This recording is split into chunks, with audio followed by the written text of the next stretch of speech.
Buenas tardes, jóvenes.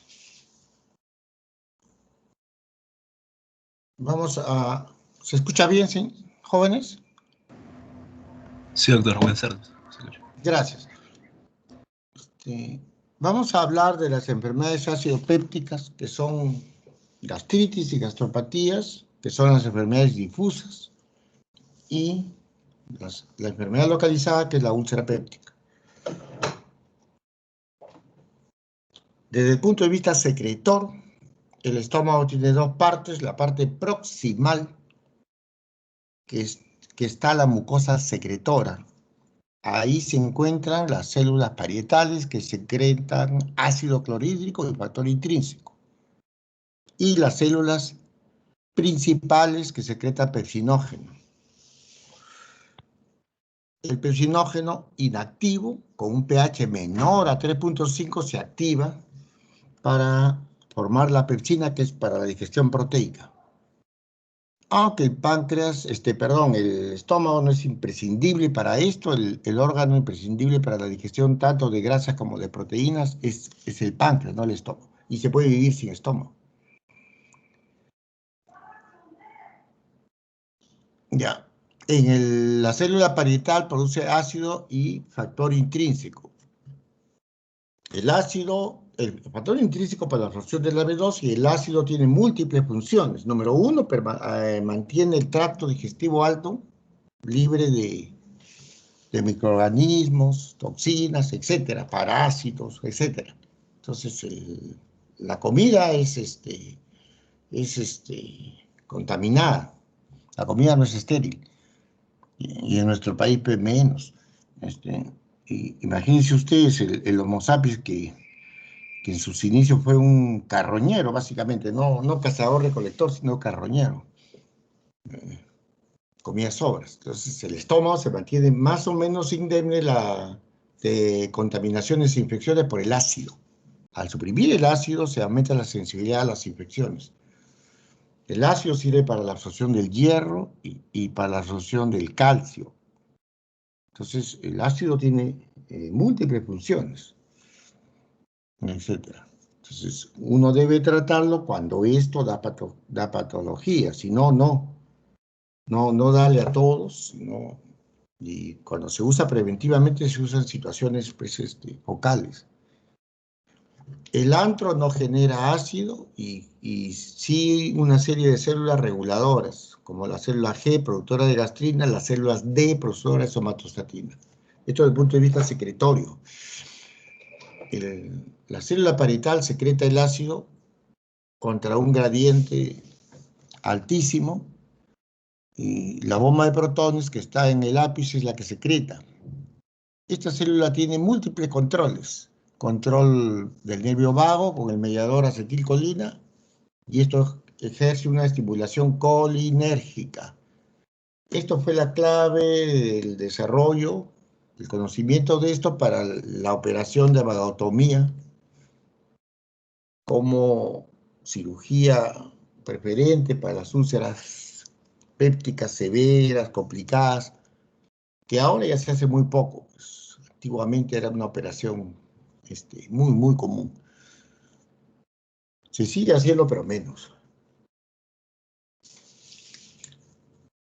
A la célula parietal también la estimula la histamina, secretada por las células enterocromafin, y el bloqueo de esto por los antagonistas de los receptores H2 de histamina. El único que está en nuestro país es la ranitidina. Empezó con el tratamiento moderno de las enfermedades ácido-pépticas. Y esto también dio origen a un Nobel, al descubrimiento de los receptores y el bloqueo. Eso tuvo un Nobel de medicina. O sea, mire, la úlcera ha tenido ya por lo menos 2 premios Nobel. La gastrina, que es una estimulación endocrina producida por la célula G, que viaja por la sangre. La gastrina, que es una estimulación endocrina, también estimula. Se desarrollaron drogas antigastrinas, pero no tienen relevancia porque no tienen mucha potencia, etcétera, y son más dificultosas. Entonces, el bloqueo de la secreción, el que inhibe es la somatostatina, que se secreta por las células D. Y la somatostatina inhibe todas las células. Las paracrinas inhibe directo a la célula parietal e inhibe a la célula G. Entonces, la secreción es muy... Aquí actúan en el ápice la bomba de protones, y aquí también están actuando las drogas nuevas que mencioné ayer, que eran los bloqueadores del ácido potasio competitivos, que son las nuevas drogas que todavía en nuestro Perú no existen. Iban a traer el laboratorio, pero con todo esto de la pandemia y el coronavirus ya se ha postergado. El laboratorio iba a traer el producto que se comercializa en Japón, que es el vonoprazan. Entonces, las lesiones difusas son gastritis y gastropatías. Ustedes saben que el estómago está en constante renovación. En histología ya estudiaron cómo la mucosa gástrica, por ejemplo, que tienen ustedes ahora, acá en 5 o 7 días es otra la mucosa gástrica. Entonces, desde el fondo de las criptas, las células van a ir madurando y van ascendiendo hasta que cumplen su ciclo de vida, una vida genéticamente programada, y por apoptosis cae. Entonces, cualquier noxa que altere, ya sea la apoptosis, de hecho el Helicobacter puede producir apoptosis, y como también se ha demostrado que puede hacer cambios de necrosis, produce injuria de la mucosa. Entonces, esta injuria es luego reparada. Cuando la injuria está unida a inflamación, ya sea con mononucleares o con polimorfos nucleares, cuando hay mononucleares es una inflamación crónica, y si hay a la vez polimorfos nucleares, se llama crónica activa.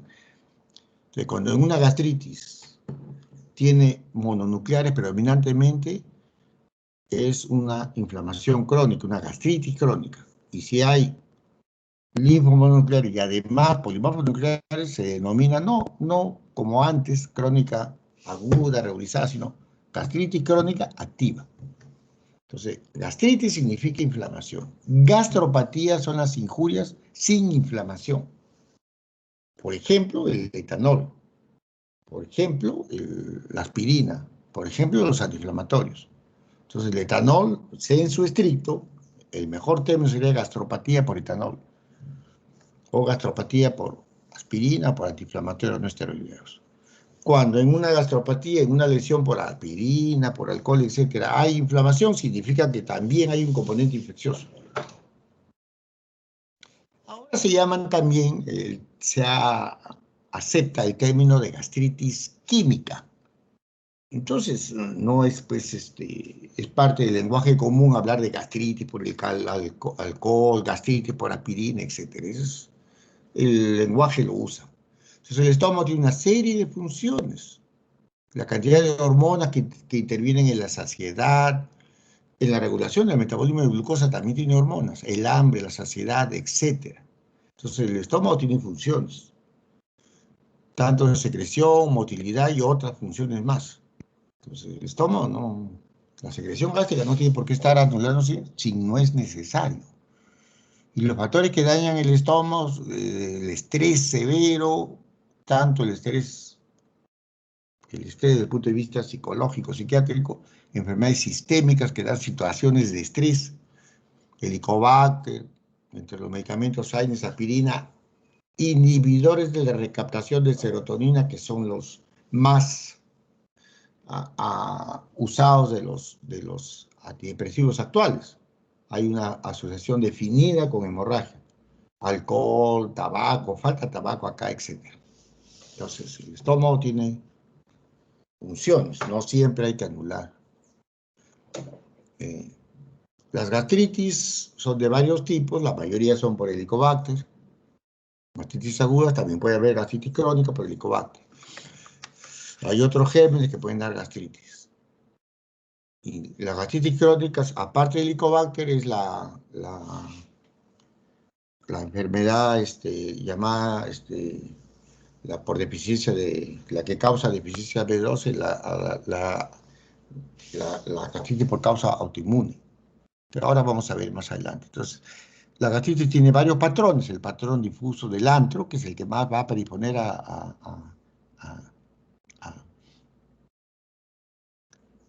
la úlcera péptica. El patrón de cuerpo, que es el que se ve en la anemia perniciosa, que es la forma autoinmune, que es menos común, que también puede dar riesgo de cáncer. Y la forma de gastritis por Helicobacter, felizmente no la predominante, donde el Helicobacter asciende, daña el estómago y se acompaña con zonas de atrofia metaplásica, islas de atrofia.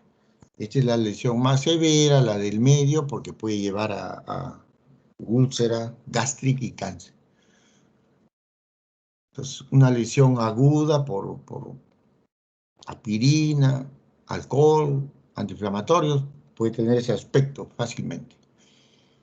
Entonces, la gastritis aguda, como ya les dije, crónica, la autoinmune es la anemia perniciosa. Hay otras formas que ahora se estudian, linfocítica, gastritis de Crohn, las formas eosinofílicas, granulomatosa en los pacientes inmunosuprimidos, en los pacientes con el virus VIH tipo 1, no controlados, no tratados, así que infección de estómago por citomegalovirus, Epstein-Barr y otros virus, etc.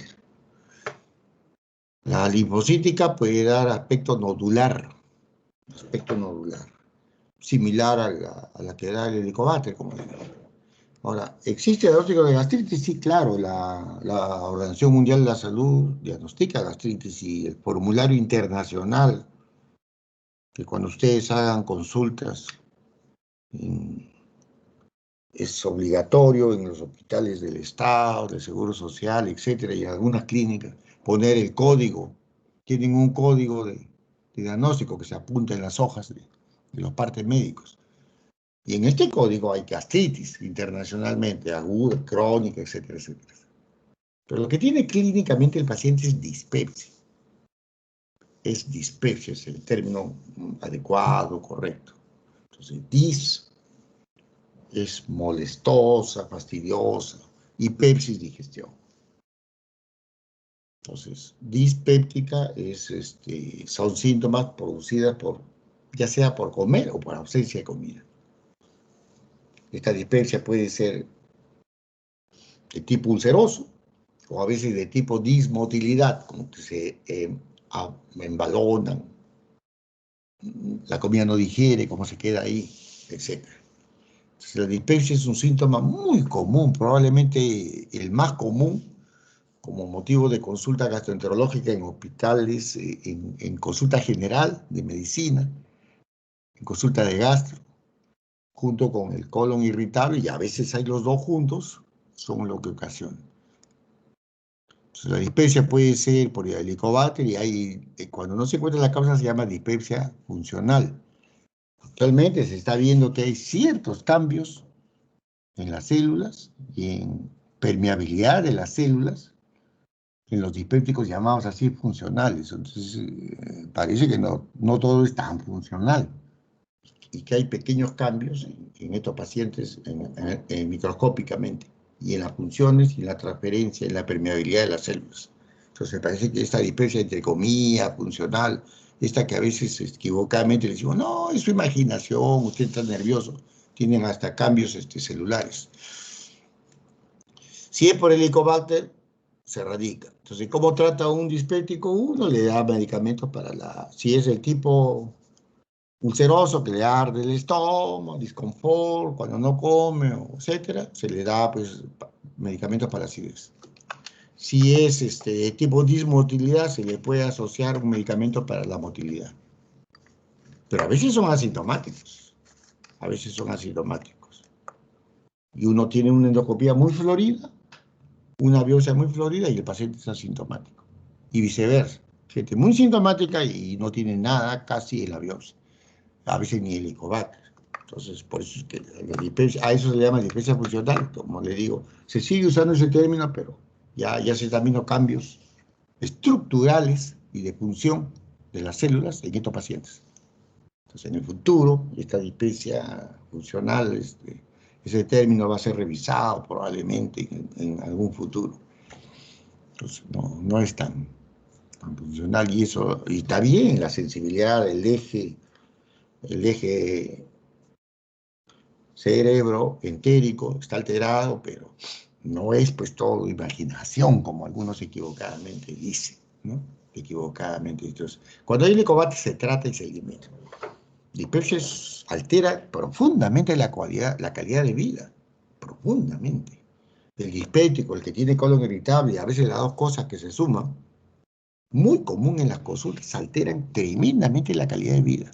Los pacientes se están yendo de un consultorio a otro, consultan, les hacen exámenes muchas veces por gusto, pasan por múltiples endoscopías, colonoscopías, análisis, se sienten frustrados, etc. Y altera la calidad de vida. En los dispépticos leves, no, pero en los dispépticos severos, altera la calidad de vida.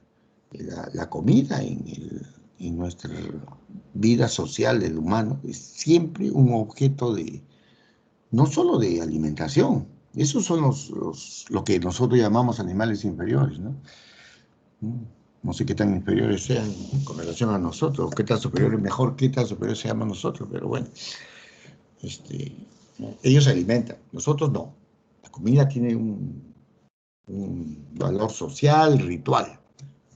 De hecho, ¿por qué los cumpleaños se celebran con comida y bebida? ¿Por qué? Porque la comida tiene esa función. Los negocios sirven con eso. Aniversario patriótico, hasta las embajadas hacen su cóctel, sus bocaditos, todo es con comida y bebida. Todos los organismos. El día que se gradúen ustedes, hasta el colegio médico, que son más duros que le van a dar un buffet, bocaditos, mozos, a cuenta del colegio médico, bueno, con todo lo que ganan. A cuenta del colegio médico, entonces, todo, acto. Su graduación es con una comida. Inclusive cuando había tesis de especialidad y yo he sido parte del jurado por muchos años de las tesis para especialistas de gastroenterología, el graduado usualmente, que sus padres por lo menos estaban ahí, pues ver a su hijo que recibe su segundo título de especialista, no solo título de médico cirujano, sino título de especialidad. Y de seguro había pues, por lo menos una botella de champán, ¿no? y algunos bocaditos para brindar, ¿no? Y así es la comida, hasta la de funciones, en algunas costumbres y en algunas culturas, y no es criticable para los que no tenemos costumbre de celebrar defunciones con comida, no debemos criticar, porque son costumbres, parte de las costumbres de la gente. Entonces, el que no disponga de esa costumbre no tiene por qué criticar la cultura de esas personas, ¿no? Hasta le brindan al muerto, bueno, desde la época de los fardos funerarios y la época de las momias egipcias, al muerto le ponían para la otra vida comidas, bebidas ahí dentro del esto. Entonces la comida es especial. Nadie iría pues, a un restaurante a pagar si no fuera porque la comida es especial, ¿no? Cuando había pues estas reuniones de los festivales, de mistura, la gente pues a veces el restaurante ata con una colaza y otro vacío. Una colaza, porque para el ser humano la exquisitez de ese sitio justifica pues pararse en el sol media hora, una hora. Un animal no hace eso, un animal me refiero a lo que nosotros llamamos animales, por ejemplo, un depredador, un león, que acaso hace cola para agarrar esa gacela, no, agarra la que está más cerca y más probable. Ellos comen para alimentarse, nosotros no, nosotros comemos porque aparte de la alimentación, la comida tiene todo un ritual. Entonces el dispéptico sufre y altera la calidad de vida. Altera la calidad de vida de él y de las personas de su familia que los acompañan. Entonces se le tiene que tratar con empatía, aliviar los síntomas, explicarle y no estar haciendo 20.000 cosas por gusto y menospreciarle y decir usted no tiene nada, olvídese. No, no es así. Entonces tratamos la acidez, etc. Cuando hay vitamina B12 lo tratamos. Las lesiones agudas son en situaciones de estrés agudo. Es muy difícil medir el estrés psicológico, pero está bien demostrado en la historia.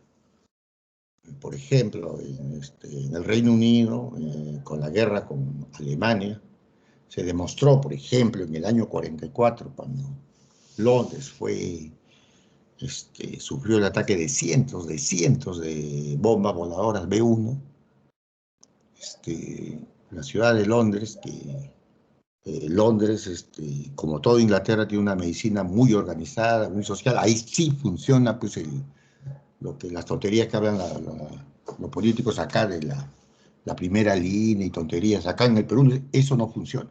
El que habla de eso significa que es un ignorante y nunca ha trabajado en salud. ¿No? La primera línea, acá no funciona la primera línea. En esos países sí. Está todo organizado. Usted no escoge médico, no escoge sitio. Tiene que ir a sitio determinado. En el Reino Unido usted no va, un ciudadano no va al hospital que quiera. En el Perú sí. Acá no funciona. Usted puede tener un resfrío, no le da la gana, asiste al costado, viviendo al costado de un centro de salud, se va al hospital tal, se acabó y tiene que atender. En otros países no es así. Entonces en el Reino Unido se encontró pues el aumento de enfermedades ulcerosas y hemorragias digestivas en la época del bombardeo. Y recientemente, hace ya como 10 años, ya pasó, en el gran terremoto y tsunami de Japón,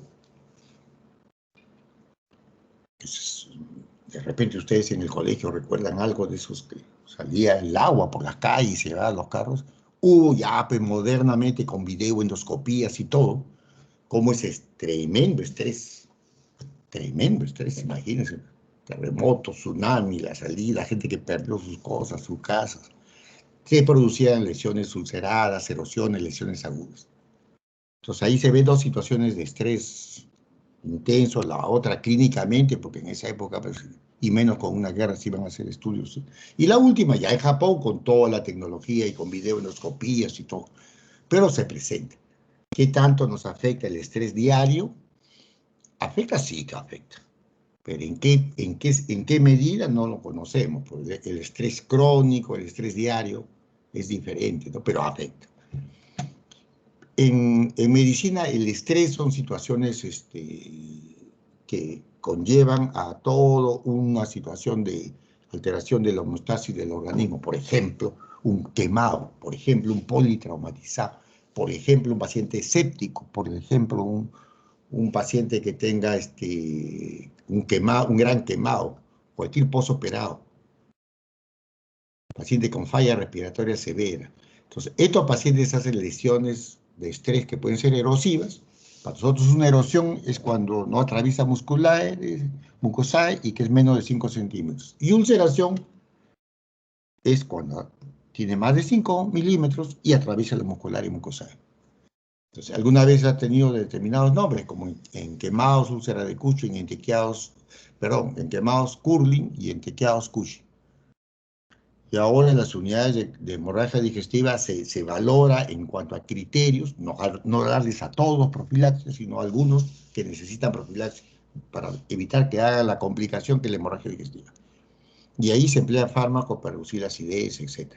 Siempre los intensivistas tienen mucho temor a las complicaciones infecciosas, pero en realidad son mínimas, son muy bajas. Acá, así son las situaciones de estrés, así también se ve un estómago, por ejemplo, en alguien que está tomando aspirina, ketorolaco, AINES, etc. Igual se ve. O una ingesta severa de alcohol. Lo hemos visto por una ingesta severa de alcohol. Astropatía, entonces, AINES, alcohol, hipertensiva, etcétera, etcétera. Pero gastritis química está bien usarla. Entonces, si el que dice tengo una gastritis alcohólica, no está mal. Entonces, fíjese cuántas pueden estar estas gastropatías reactivas o gastritis químicas ya. Medicaciones como aspirina, otros inclusive los llamados coxips, como el celecoxib, que dicen que protegen la mucosa, no la protegen del todo. Hacen daño, pero menos, pero hacen. Los bifosfonatos, los medicamentos que se usan para la osteoporosis, para fijar el calcio, ¿no? Por ejemplo, el endronato, se han descrito lesiones severas en el estómago y hasta perforación de esófago. Por eso es que el alendronato tiene instrucciones de cómo usarlo. Bromazepam, terapia para el cáncer, cloruros, suplementos de hierro, fosfato sódico, por supuesto, agentes corrosivos o cáusticos, cocaína, alcohol etílico, metal, ketamina, que se está usando mucho ahora, selenio. Me llamó la atención porque estaban usando heroína, ketamina, ¿no? Y le llamaban a la droga Hong Kong, o sea, de H de heroína, y le combinaban ketamina. Entonces, era la K de ketamina. Entonces, en la jerga, Hong Kong. ¿Ya? Bueno, los dealers de drogas son tromes hasta para lograr un término adecuado, ¿no? Que nadie se olvida, ¿no? Hong Kong.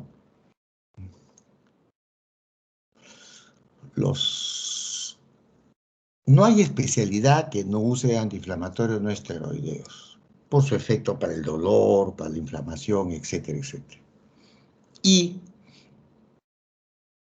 hace unos 20 y tantos años, como un boom farmacéutico, los laboratorios y los estudios de farmacología clínica mostraron que todos los efectos dañinos, sobre todo los efectos dañinos al estómago, que eran los más estudiados, los más importantes, considerados en ese momento, eran producidos por los receptores COX-1. Y en cambio, cuando se inhibía selectivamente los COX-2, tenía el efecto analgésico e inflamatorio sin efecto dañino al estómago. Entonces, el boom fueron los inhibidores selectivos de la COX-2 o COX-IPs. Los COX-IPs.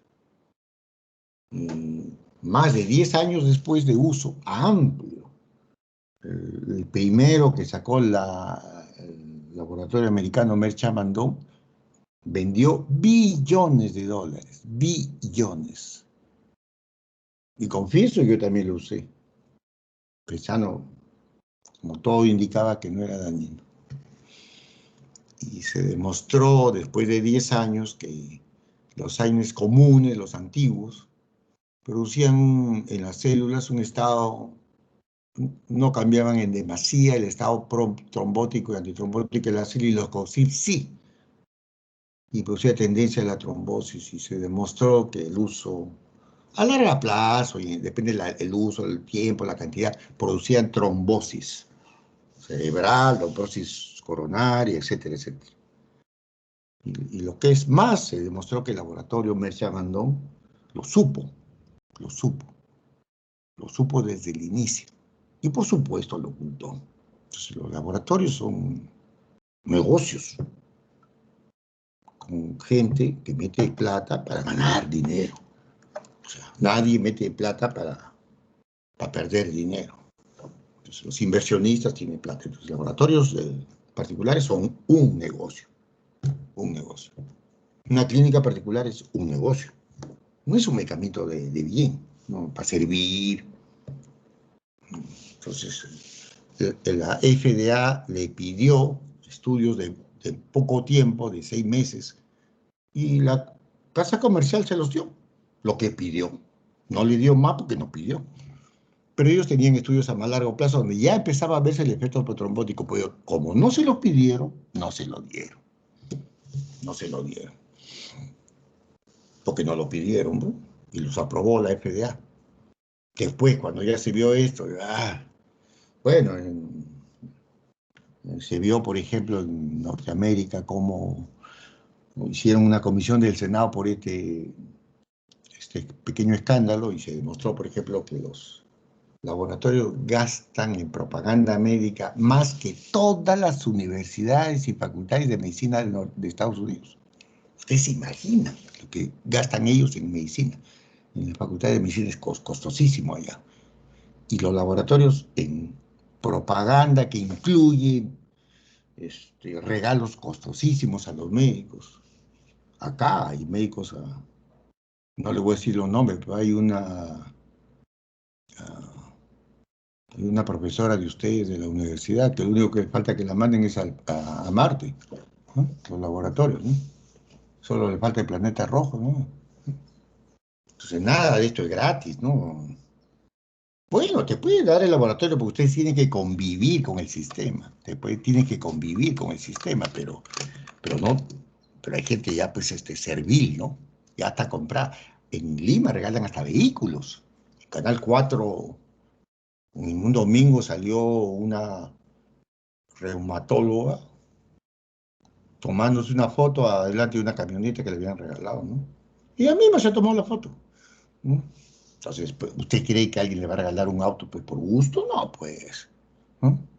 Hace 2 años a la directora del DIGEMI, que era otra, no esta que está ahora, que también se ha vacunado, el director era un hombre, el laboratorio, ellos miren ustedes que ellos participan en aprobar licencias para medicamentos en los laboratorios. Y uno de los laboratorios interesados le había pagado a él y a toda su familia un viaje turístico a Europa, a toda.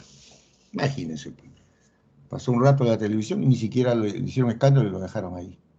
Lo dejaron ahí, a ese tipo. Entonces, así pues, ¿no? Entonces, pero uno tiene que convivir.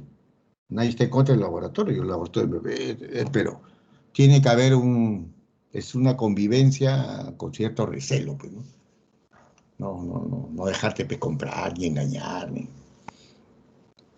etcétera, ¿no? Es un problema mundial, como le digo, ¿no? Entonces, el gasto que hacen, pues, es para poder. Entonces, ustedes no piensen nunca, si no hay un organismo que regule, olvídese. Y en el Perú no regula a nadie. El Perú no regula a nadie. Entonces, ese es el problema. Si no regulan, olvídese.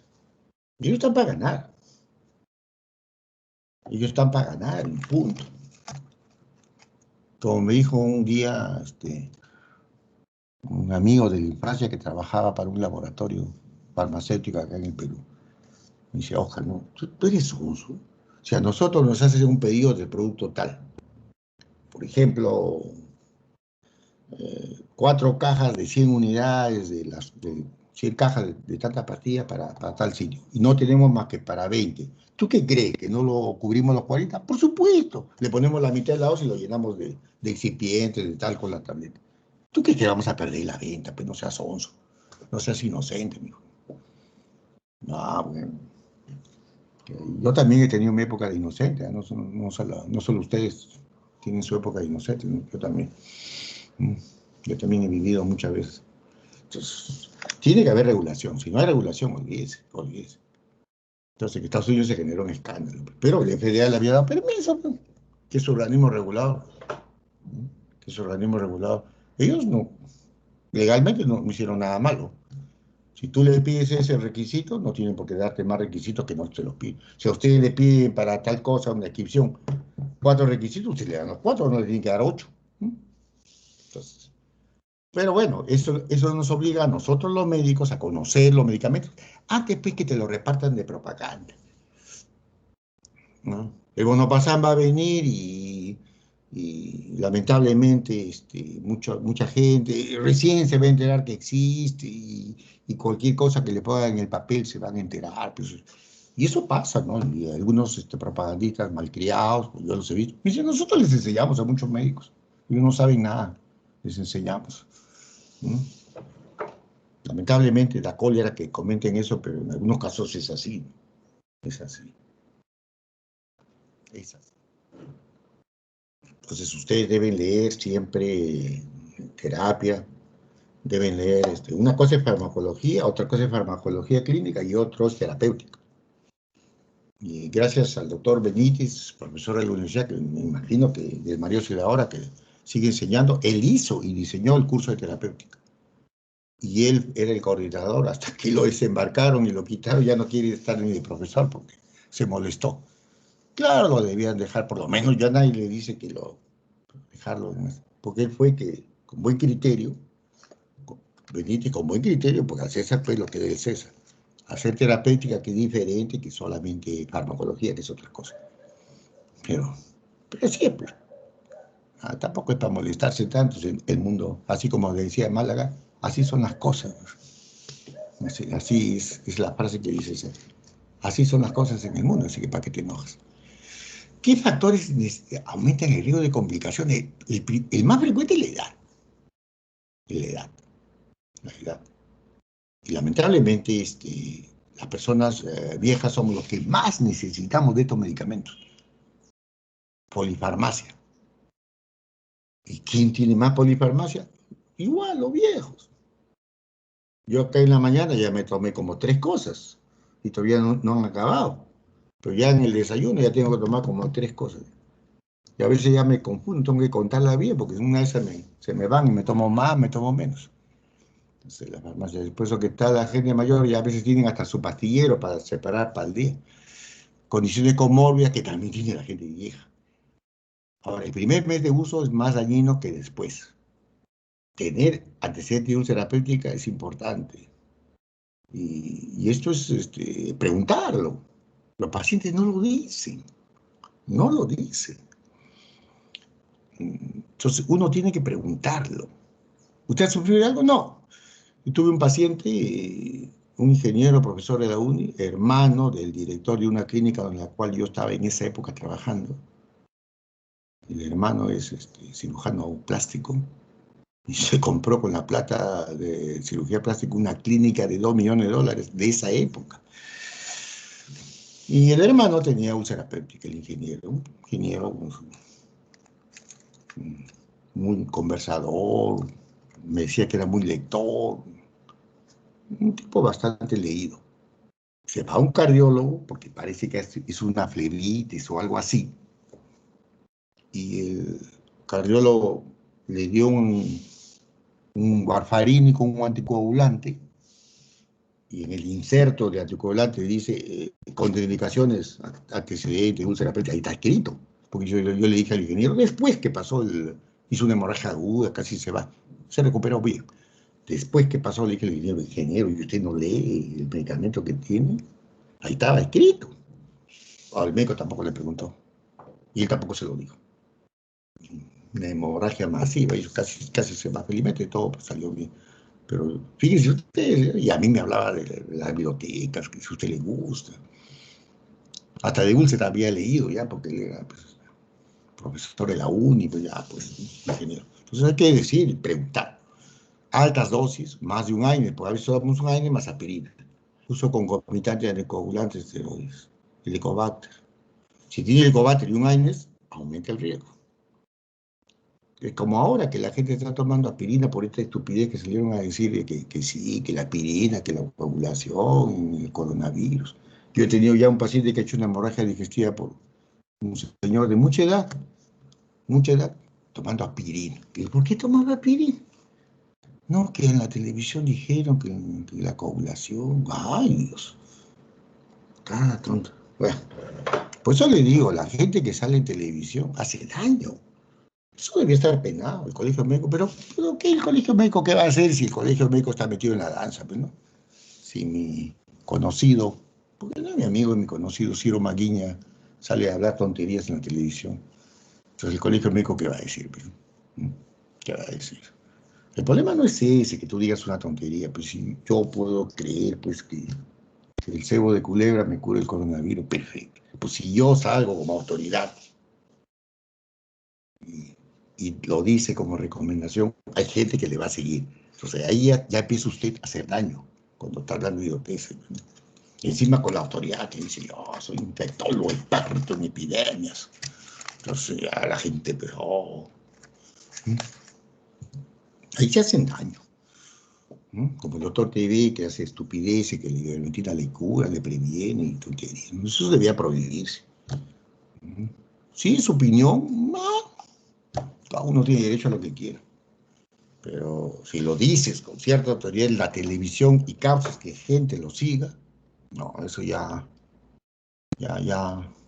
está haciendo usted, la gente está haciendo daño, daño, y eso no debe ser. Por ejemplo, por usar esa aspirina, pues que comía para evitar la trombosis, dice, en los pacientes que se pueden contagiar con SARS-2, porque el paciente era de cerca de 80 años, un poco menos, aspirina todos los días, una hemorragia digestiva que felizmente se tuvo que ir al seguro, y felizmente que le lograron hacer una copia, estaba lleno lesiones en el estómago, que dijeron que era por la aspirina. De esa edad extrema, imagínense ustedes. Entonces, miren el daño que puede ocasionar.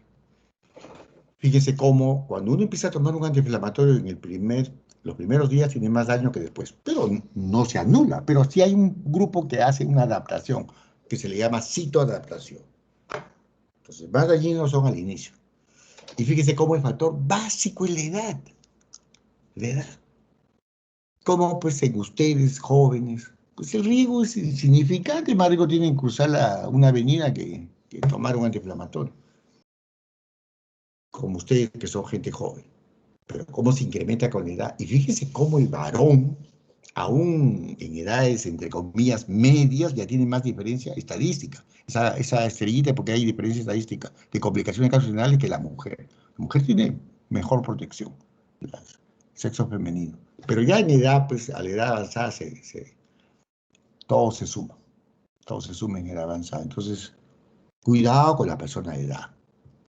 Básicamente, con factores de riesgo asociados que tenga, pero sobre todo el más fácil de ver es la edad, pues. No puede ser pues, que le den ketorolaco a una abuelita de 70, 80, pues.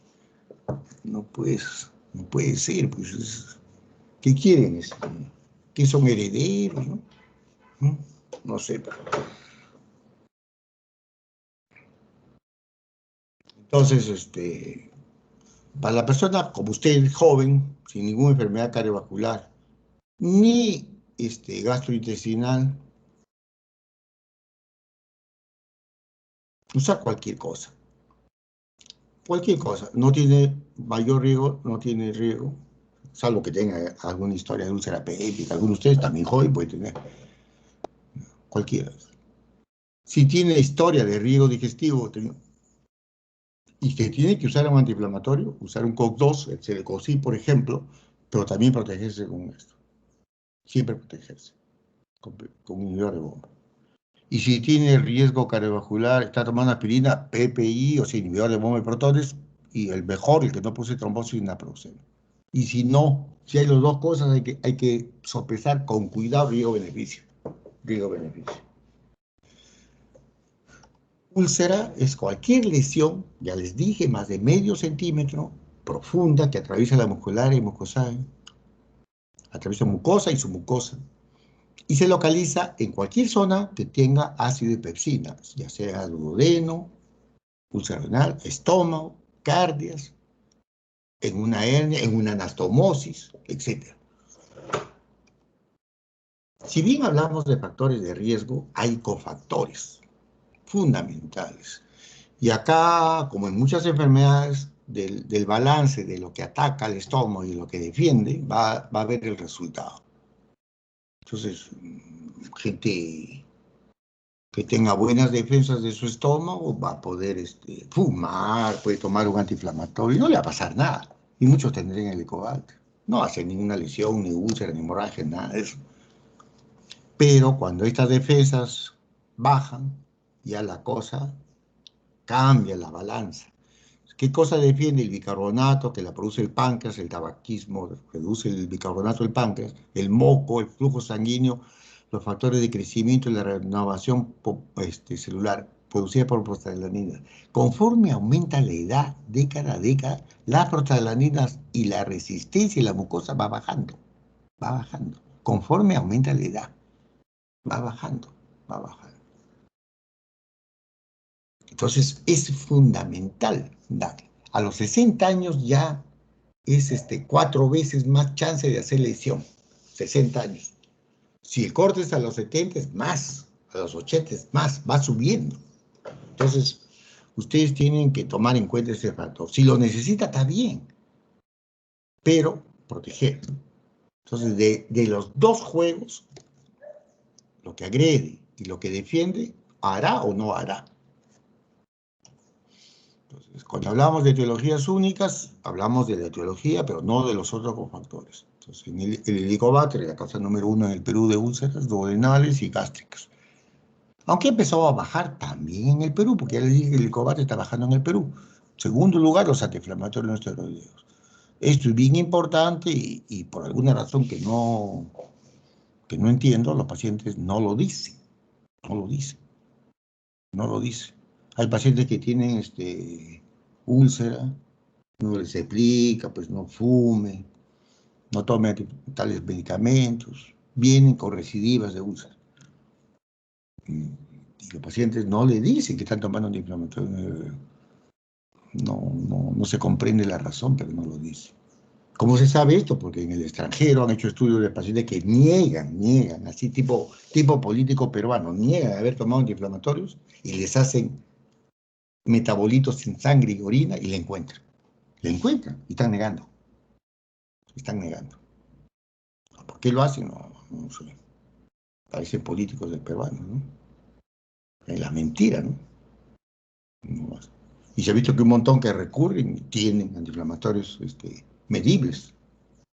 Y ellos repiten hasta la saciedad que no toman nada. No toman nada, pero hay que tener en cuidado con eso. Estados hipersecretores que son poco comunes, oliguritis o mastocitosis. Y los factores asociados, el tabaquismo, el factor exógeno más dañino es el tabaco. Y el estrés es tan difícil de cuantificar, pero que existe. El tabaco es el más que alcohol, el tabaco, el más dañino. No es que el alcohol no sea, hay que prohibir el alcohol, por supuesto, pero el tabaco es más. Enfermedades asociadas, la mayoría de enfermedades están asociadas y la más asociada es el EPOC. Y claro, la mayoría de EPOCs, enfermedad pulmonar obstructiva crónica, es por tabaquismo. Así que, muchos hacen úlcera gástrica. Y en la cirrosis muchos hacen úlcera duodenal también. Entonces, otras típicas úlceras son de la hernia yatal, que se llama úlcera de Cameron, y el helicobacter, que es la cosa más común que vimos ayer. Entonces, el que tenía el genotipo, que ayer a mi izquierda estaba, que hace una gastritis severa del antro, la somatostatina antral, porque acá no hay células que secreten ácido, acá están las células de control, se va por los suelos. Y la gastrina, la secreción parietal, la histamina, todo aumenta. Entonces va a haber una carga ácida gigantesca hacia el duodeno. Y a pesar que el duodeno tiene su mucosa, tiene el moco, tiene el bicarbonato del páncreas, no llega, el ataque es tal de ácido que lesiona el duodeno.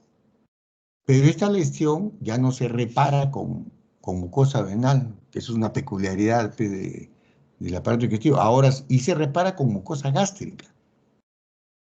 Y el helicobacter tiene factores de adherencia, adhesinas, que solo cogen receptores que tengan células gástricas. Y se infecta esa metaplasia gástrica y puede llegar a la úlcera, ¿no? Puede llegar a la úlcera.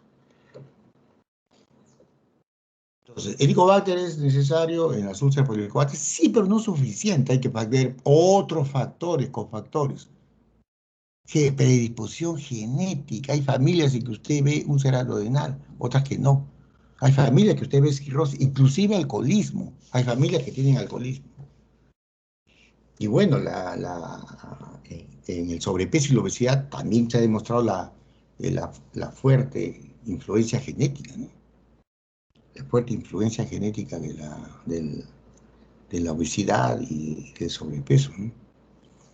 Un estudio que solo uno de los pocos países del mundo que pueden hacer es Dinamarca. Sacó un estudio, por ejemplo, fabuloso, ¿no? Dinamarca tiene toda la nación centralizada, todos los datos, todos los datos, todos los datos. Todo está centralizado. Y presentaron un estudio de más de 500 gemelos univitelinos, huérfanos, que fueron adoptados por diferentes familias. Diferentes familias. O sea, más de 500, ¿eh? Y los han seguido por décadas, ¿no? Los gemelos, ¿no? No de ir a CEPE, los han separado, pero los separaron. Ese es el evalúa. Y el peso, el índice de masa corporal de cada gemelo correlaciona más con su gemelo que con la familia que vive. Hay familias que son de deporte, de comer comida light. Hay familias que les gusta las grasas, los carbohidratos, los dulces, la comida chatarra, etcétera, etcétera. Y la correlación entre gemelos, más que con los que viven, con las costumbres que les han enseñado del peso es fabulosa, demostrando que no es lo único, pero que el, el factor genético en ese estudio, pues que eso no podría hacerse fácilmente en otro sitio. En otro sitio no tienen toda la nación centralizada. ¿No? Tenían todo centralizado y demostraron un estudio interesante. Más de 500 gemelos univitelinos huérfanos, adoptados y por diferentes familias, con diferentes costumbres y hábitos. Para hacer ese estudio, 500 casos seguidos. ¿Sí? Entonces, hay factores genéticos. Factores genéticos hay, definitivamente. No es lo único, por supuesto. Por supuesto que no es lo único. Es un factor fuerte. La inteligencia, el IQ es genético. Hay familias con potencial genético alto y familias que ya, pues, potencial genético es más bajo, ¿no? Entonces, me acuerdo que hace unos años, una checa dispéptica, joven, estudiante de la uni de ingeniería, fue a la consulta con sus dos padres. Me dijo que era muy tensa, pero era dispéptica, pero estaba muy tensa. Estudiante de la ingeniería, la jovencita. Entonces le dije, ustedes dos, ¿quién es ingeniero? Ustedes son matemáticos. Entonces el papá me dice, ¿y usted qué es adivino? No, doctor. No, señor, yo soy médico. El papá era ingeniero y la mamá era profesora de matemáticas. Era docente, profesora de matemáticas. Yo no soy adivino. Si no, no estaría acá sentado, me ganaría adivinando sino que simplemente soy médico. Y yo sé cómo la genética tiene que ver con las habilidades musicales, deportivas, hasta las habilidades matemáticas. Todo eso está estudiado y está escrito. Me dio risa porque mi papá me dice, ¿cuál, usted es adivino? No soy adivino. Sí, una chica con una carrera en la uni, usted sabe que los de la uni pues, son menos enfermos con los números. ¿Mm? Evidentemente eso no viene del aire. No viene del aire. Me dio risa, señor. Que eso está estudiado, señor. Está estudiado, demostrado. Entonces no es lo único, por supuesto que no es lo único.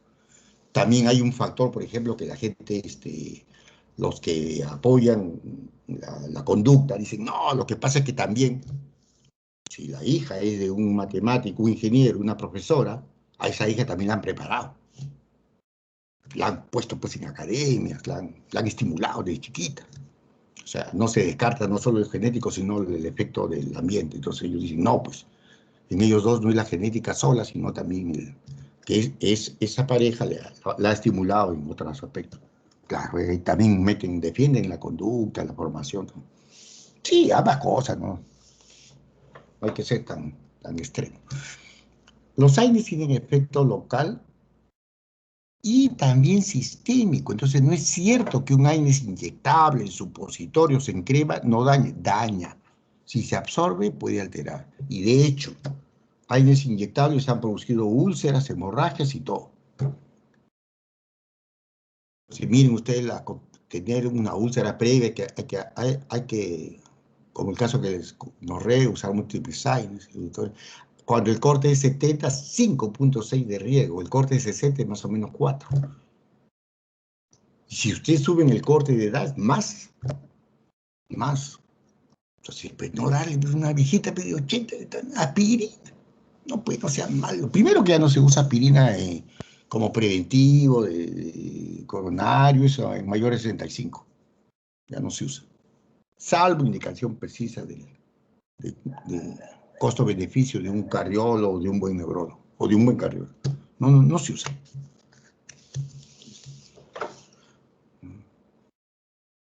Fumadores, los que más tienen incidencia de úlcera, más recidiva, más complicaciones, inclusive les puse en una cuestión que los fumadores fallan más en la terapia antihelicobacter. Fallan más. El fumador disminuye la producción de bicarbonato, que es un factor protector. Felizmente, lo que tengo la impresión de que se fuma menos ahora, menos. Ahora yo he asistido a médicos en el hospital que atendían la consulta con su cenicero y cigarro en la boca. Y con el paciente ahí, con el cigarro en la boca. Imagínense. Ahora ese sería pues incomprensible, en parte que está prohibido. La úlcera da el famoso dolor ulceroso, dolor de hambre, que ustedes saben que la duodenal calma al comer, pues sube de peso y las úlceras gástricas se incrementa al comer y a veces bajan de peso, y sobre todo si está en un sitio angosto como es el píloro, el duodeno, pueden hasta vomitar. Pero este dolor ulceroso de hambre no siempre está presente. ¿Es bueno que esté presente? Sí, no excesivo, pero sí. Y hay un 20% que no les duele. Inclusive debutan con complicaciones. La más común es la hemorragia. Yo he visto debut con hemorragia mayormente, pero también he visto debut con perforación de úlcera. En pacientes que hasta antes de la perforación o antes de la hemorragia no sentían nada, nada. Cosa que también es un problema, porque no se cuida, no toma nada, no va a control si no siente nada. Entonces, así como es malo el exceso de dolor, también es un problema el que no le duele. Ahora, de los que tienen síndrome ulceroso, no todos tienen úlcera. Dice que solo 1 de cada 6 hará úlcera. Y estos síntomas son crónicos y periódicos. En nuestro Perú, la primera causa sigue siendo la úlcera renal, aunque ha empezado a bajar. En el mundo entero, países desarrollados, Japón, por ejemplo, ya predomina la úlcera gástrica. Los gastroenterólogos preferimos la endoscopía que la radiología por costos, precio, disponibilidad, facilidad de hacer, por ejemplo, biopsias. Por ejemplo, para buscar helicobacter, por ejemplo, si hay lesiones gástricas para malignidad, etcétera, etcétera. Pero son exámenes complementarios. En la historia natural se vio siempre que algunas úlceras espontáneamente desaparecían, pero había mucha recurrencia. Cuando hay helicobacter y lo eliminan, casi no va a recurrir, muy poco. Pero si no se elimina el helicobacter, erradican. Cuando no se estudió el helicobacter y alguien tiene úlcera, no mandarlo a la casa como hacen las hemorragias digestivas y le encuentran, por ejemplo, una úlcera renal en el hospital a cada rato, y los residentes lo mandan a su casa y dicen, vaya al consultorio. Pero como no le han hecho estudios para helicobacter, no le dan. Por favor, es úlcera renal. Los pacientes van y ya no regresan. Usted sabe que no es bonito ir a un hospital, se pierde toda una mañana y si logra que lo atienda. Entonces, denle tratamiento. Si no se estudia una úlcera renal, si no se le estudió el helicobacter, se le debe salir con tratamiento, si no se estudió. En la gástrica es más discutible, pero en la duodenal no estudiada, el helicobacter, se le da tratamiento. Ahora, cuidado con las úlceras tórpidas, que responden mal al tratamiento, complicaciones dobles, gigantes, la respuesta es mala y usualmente yo le doy tratamiento y después un mantenimiento muchas veces de por vida. Las úlceras de la gente mayor le doy de por vida. Un mantenimiento mínimo. Endoscopía es el método, bueno, quién sabe, hay una deformación de concepción porque nosotros somos los que hacemos estas cosas, pero la ventaja es poder ver localización, tamaño, número y biopsias. Y biopsias. Este es el ciclo de Saquita, miren el año que tienen. Sus papás estaban en el colegio en esta época. Entonces, esta clasificación de Saquita se las pongo porque se usa en informes endoscópicos en Lima, en Perú, y porque no se encuentra ya fácilmente por lo antiguo pero es útil y la usa.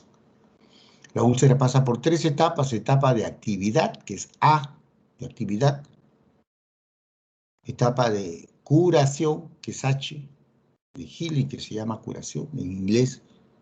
Nosotros en castellano usamos la úlcera está empezando a cicatrizar, pero en inglés no se usa eso. Y la etapa ya de cicatriz, que es scarring, que es S. Entonces, esta clasificación japonesa está puesta en inglés para que así se difundió en el mundo. Es una úlcera muy redondita, con una actividad muy aguda, se llama 1. Ya cuando está un poco avanzado de la historia natural, ya es A2. Ya empieza a curarse, ya se empieza a alargar, es H1, AC2. Esta palabra que está acá en portugués y nosotros también, que usamos en castellano, cicatrización, ya está cicatrizando, pero en el inglés no se usa. En inglés cicatriz ya es el tejido, el colágeno. S1, cicatriz roja, S2, cicatriz blanca, antigua. Entonces es diferente pues, en las siglas A, H y S. Les pongo porque la usan en el Baiza, la usan en 2 de Mayo, la usan en algunos hospitales de la Seguridad Social, la usan en Cayetano, la usan en el Carrión. Entonces, cuando algo se usa, pues hay que saberlo. Si no se usa, no tiene valor. Úlceras gástricas, generalmente cuando ven ustedes este caso y tiene una úlcera de estómago y otras pequeñas, debe estar tomando, por ejemplo, antiinflamatorios no esteroideos. Difícilmente alguien tiene tantas úlceras. Acá hay factores que están asociados. Y estas las úlceras gigantes, que se llaman las que tienen más de 2 centímetros en duodeno, más de 2 o 3 en estómago. Se llaman también las úlceras del Gerote porque son comunes en viejos. Y estas úlceras tienen ya un 10%, no un 3% de malignidad como las úlceras gástricas normales, más pequeñas, sino tienen hasta un 10% de malignidad. Entonces hay que seguirlo. Y esto está demostrado, hay estudios que te ven qué tamaño se va reduciendo con el tiempo de tratamiento. ¿Cuántos milímetros por tiempo? Entonces una úlcera de esta requiere meses de tratamiento. Y en estos ancianos que generalmente tienen una serie de factores de riesgo, yo les doy después un tratamiento de mantenimiento mínimo, ya de por vida. De por vida. Úlcera adrenal, la que llaman en beso, que es la doble. Y las complicaciones ocurren en 1 o 2 pacientes por año. 20% debutan con una complicación porque como no les duele, no toman ni siquiera empíricamente ningún medicamento, ni se acercan a una farmacia, pero no sienten nada. La más común es la hemorragia digestiva, la emergencia más común. Perforación yo he visto y obstrucción es la complicación menor. Pero la más común es hemorragia. Yo he visto con debut, hemorragia y también perforación. Les duele. Esto es un úlcera sangrado que van a ver en el seminario de hemorragia digestiva, que es un Forres 1A. Pero eso lo van a ver después. Fíjense, la hemorragia que hay que inhibir la acidez a cero. Cero de ácido, o sea, un pH neutro, 7. Por eso es que se usa, van a ver ustedes los inhibidores de protones, tienen que estar en carga de 80 en bolo y 8 miligramos hora para que actúen rápido, porque ya les he dicho que si no, actúan muy lento. Entonces, rapidísimo. Y como la importancia de que es el pH mayor de 6 para mantener el coágulo que se forme en el vaso y que no se rompa, pues, el coágulo. Entonces, ahí sí, dosis así agresivísimas. Y por ejemplo, Vonoprazan sería una droga que acá sería útil. El miedo te da es que llegue Vonoprazan y lo empiecen a usar para cualquier cosa, ¿no? Para cualquier indigestión, cualquier hiperfia. Bueno, el laboratorio quiere eso, porque así ganan, pues. Así ganan. Seguro que va a salir caro el medicamento, hay un montón de trabajos de investigación, entonces eso sube los costos finales. Y entonces la aclaración de Forex, no me detengo porque lo van a ver en la hemorragia, sí. Perforación, cuidado con los ancianos que están tomando aspirina, radiografía de tórax, la mejor placa para ver perforación, radiografía de tórax. Si les ponen tórax, abdomen de pie, abdomen de cúbito, etc., tórax tiene que estar, la mejor placa. El tratamiento quirúrgico debe ser precoz y así la mortalidad es importante. Y si se deja, porque el paciente anciano a veces no expresa, son estoicos algunos. No expresan su molestia, simplemente se quedan en cama. No, no tengo ganas. ¿Vas a comer? No, no tengo apetito. Y se pueden morir. Pues el geriatra tiene que ser como el pediatra, pues examinar.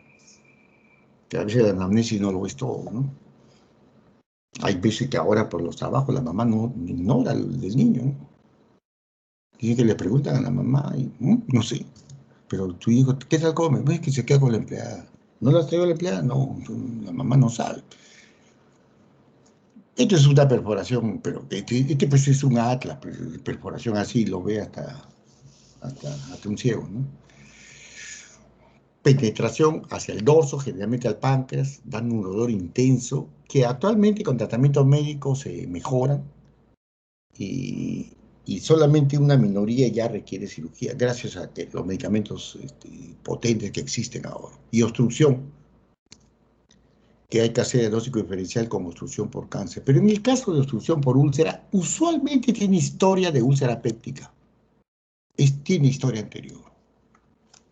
Puede haber inflamación aguda con edema y dando síndrome pilórico total. Ustedes lo descomprimen con una sonda, lo dejan en ayunas, tratamiento agresivo para la úlcera y a veces mejora.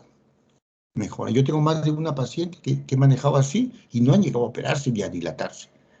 Se puede intentar si tienen los instrumentos de dilatación, sobre todo si el paciente tiene pánico operarse, y si no, cirugía o dilatación. En caso del cáncer, no tiene historia previa, es en forma. Y segundo, que el cáncer es de gente un poquito mayor.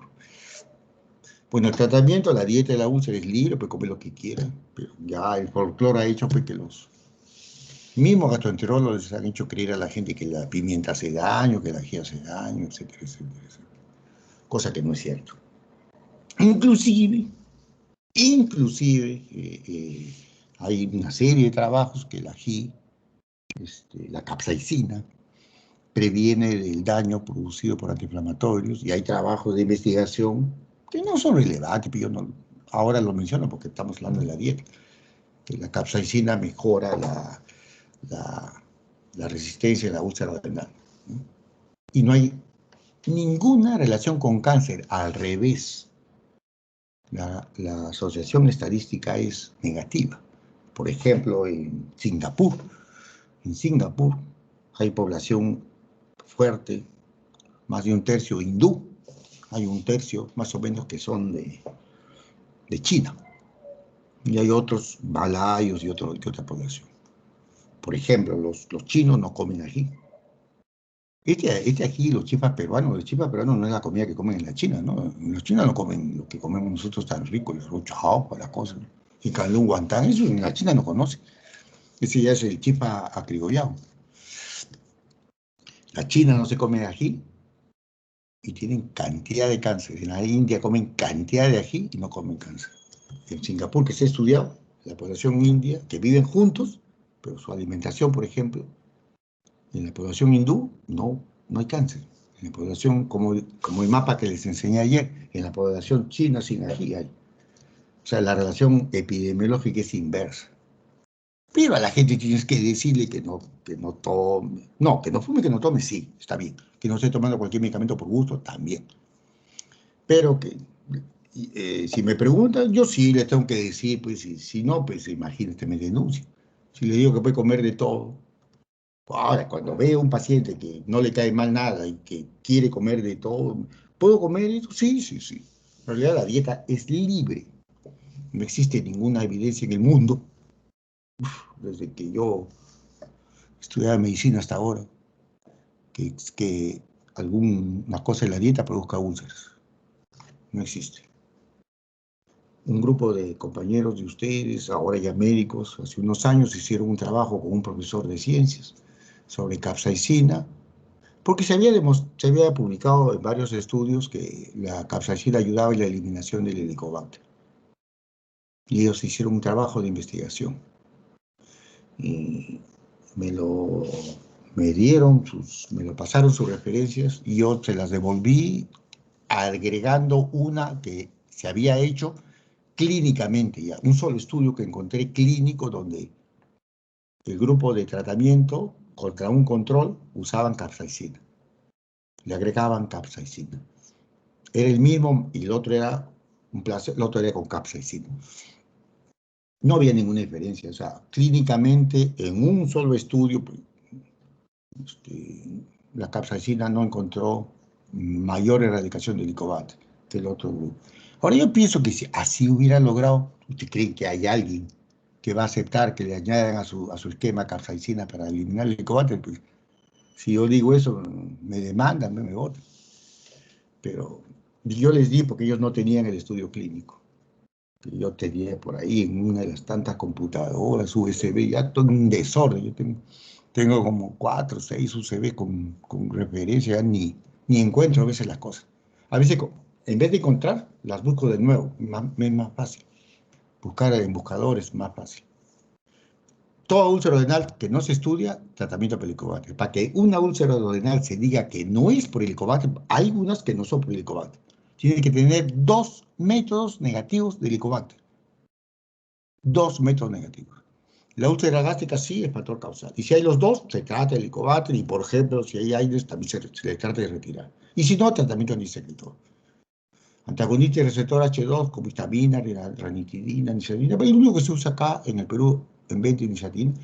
Ventajas, acción rápida. Segunda ventaja, es una droga para el embarazo tipo B. Tipo B. ¿Qué cosa es una droga tipo B? Que no tiene ninguna contraindicación ni teratogenicidad. Las tipo A son 100% inocuas. Bueno, ¿qué podría usted considerar ahí? El hierro o el ácido fólico. Pero ningún medicamento cae hasta los antiácidos, hasta el Milanta es B. Entonces la ranitidina es B. Es B. Se puede usar fácilmente, es inocua, aún en la gestante. Actúan el mismo día que usted le da. Su uso por su tolerancia. O sea, después de 5 o 7 días ya empieza a bajar la potencia sobre el ácido de la dosis que ustedes usan, pero no va a cero, pero se queda a la mitad de esa dosis después de una semana. Pero si ustedes la quitan, se vuelve a restablecer rápidamente. En cambio, los inhibidores de bomba demoran 3 a 4, 5 días para su efecto máximo. Y después disminuye igual, no produce hiperacción de rebote. Y el misoprostol, que se ha permanecido en el mercado, análogo de prostaglandinas, por su uso ilícito como para provocar el aborto. Porque el objetivo de esto era la prostaglandina que mejoraba las defensas. Y tiene un efecto, pero menor que el inhibidor de bomba. Pero como no se puede usar en mujeres porque produce contractura el músculo liso y por eso y también el útero, se ha usado para inducir abortos, que generalmente son incompletos, pero inducen abortos, se mantienen en vigencia, pues su venta. Pero ahora se ha demostrado que algunas lesiones por AINES que no son de estómagos, hay lesiones a veces menos importantes, pero no por eso dejan de tenerlas, produciendo lesiones, ulceraciones, a veces pérdida de sangre en intestino, colon, por AINES. Y hay personas que necesitan el AINES. Ahí, pues, obviamente el inhibidor de bomba de protones no tiene nada que hacer, pero el misoprostol, las prostaglandinas sí actúan ahí. Entonces, tienen todavía su nicho. Felizmente que las drogas no las han retirado por su uso ilícito, pero tiene ahí un nicho para lesiones que no son de estómago, ¿no? O antiinflamatorios. ¿Alguna pregunta, jóvenes?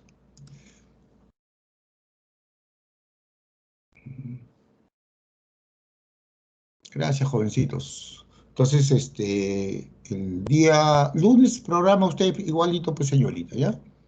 ¿Ya? Y mi grupo sí a las 8 de la mañana el lunes. Tengan bonito fin de semana, aunque no se puede hacer mucho en este fin de semana para ustedes que son jóvenes. Ah, bueno, ya vendrán tiempos mejores. Nada dura para siempre. Hasta luego. Gracias, doctor. Gracias, muchas gracias, doctor.